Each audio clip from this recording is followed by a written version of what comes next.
आजादी का अमृत महोत्सव।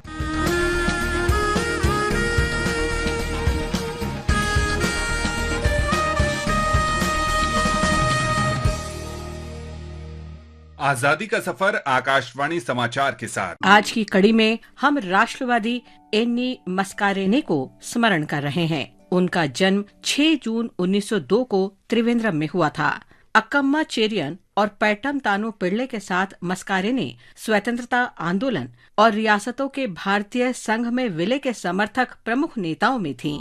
फरवरी 1938 में त्रावणकोर के लिए उत्तरदायी सरकार स्थापित करने के उद्देश्य से राजनीतिक पार्टी त्रावणकोर स्टेट कांग्रेस बनी। तब मस्कारेने उसमें शामिल होने वाली पहली महिलाओं में थीं। उन्हें पार्टी की कार्यकारिणी में नियुक्त किया गया। 1938 और 1939 में मस्कारेने ने त्रावणकोर सरकार के आर्थिक विकास बोर्ड में कार्य किया। 1942 में वे भारत छोड़ो आंदोलन में शामिल हुईं। 2 वर्ष उपरांत वे त्रावणकोर स्टेट कांग्रेस की सचिव चुनी गईं। मस्कारेने की गतिविधियों के कारण उन्हें 1939 से 1947 के बीच कई बार गिरफ्तार किया गया और जेल भेजा गया। मस्कारेने ने संविधान सभा में त्रावणकोर और कोचीन संघ की रियासत का प्रतिनिधित्व किया। सभा में उन्होंने संघवाद के मुद्दे पर वक्तव्य दिए। वे 1948 और 1952 के बीच त्रावणकोर और कोचीन विधानसभा की सदस्य भी रहीं। वहां उन्होंने कुछ समय के लिए स्वास्थ्य और बिजली मंत्रालय का उत्तरदायित्व भी संभाला। मस्कारेने स्वतंत्र उम्मीदवार के रूप में प्रथम लोकसभा के लिए निर्वाचित हुईं। वे केरल की पहली महिला थीं जो लोकसभा के लिए चुनी गई थीं।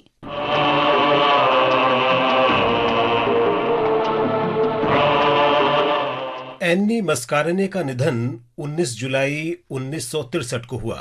उन्होंने जीवन पर्यंत लोगों की बेहतरी के लिए कार्य जारी रखा। इस महान राष्ट्रवादी महिला को नमन।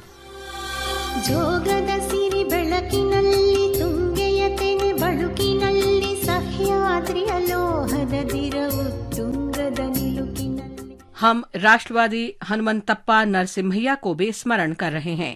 उनका जन्म 6 जून 1920 को कर्नाटक के होसुर में हुआ था। युवा राष्ट्रवादी 1935 में बेंगलुरु में नेशनल हाई स्कूल में पढ़ने गए। वो स्कूल आरंभिक वर्षों से ही उनके लिए महात्मा गांधी के साथ बातचीत का मंच बन गया। महात्मा गांधी इस स्कूल में आए और युवा नरसिम्हಯ್ಯ ने गांधी जी के भाषण का अनुवाद किया। वे आजीवन गांधीवादी बन गए और भारत छोड़ो आंदोलन के दौरान 9 महीने जेल में रहे। ನಿತ್ಯ ಹರಿದ್ವರ್ಣವನದ ತೇಗ ಗಂಧ ತರುಗಳಲ್ಲಿ ನಿತ್ಯೋತ್ಸವ ತಾಯಿ ನಿತ್ಯೋತ್ಸವ ನಿನಗೆ ನಿತ್ಯೋತ್ಸವ ತಾಯಿ ನಿತ್ಯೋತ್ಸವ। स्वतंत्रता के उपरांत नरसिम्हಯ್ಯ शिक्षक के रूप में नेशनल कॉलेज बेंगलुरु चले गए। नरसिम्हಯ್ಯ 1961 में बासावनागुडी में नेशनल कॉलेज के प्राचार्य बन गए। बाद में वे 1972 में बंगलौर विश्वविद्यालय के वाइस चांसलर बने। नरसिम्हಯ್ಯ को विश्वास था कि शिक्षा और तार्किक चिंतन जनता के उत्थान के माध्यम है। उन्होंने कोल्लार जिले के दूरदराज गांवों में 5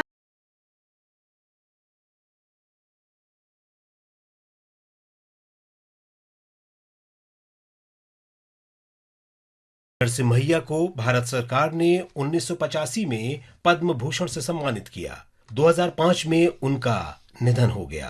पूरे राजकीय सम्मान के साथ उनका अंतिम संस्कार किया गया। इस महान भारतीय को हमारा नमन। আমার দেশের মাটি তোমার পরে ঠেকাই মাথা। हम क्रांतिकारी स्वतंत्रता सेनानी अशोक नंदी को श्रद्धांजलि अर्पित कर रहे हैं। उनका निधन 6 जून 1909 को हुआ था। अशोक नंदी का जन्म 1888 में हुआ था। वे वर्तमान बांग्लादेश के कोमिल्ला में रिवोल्यूशनरी ग्रुप के सदस्य थे। उन्होंने 1905 में बंगाल के विभाजन के विरोध में आंदोलन में सक्रिय रूप से भाग लिया।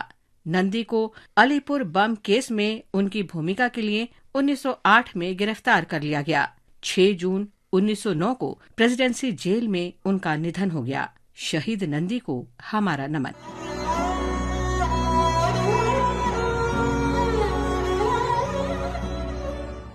आज बस इतना ही। आजादी का सफर आकाशवाणी के संग कल फिर मिलेंगे नई कड़ी के साथ।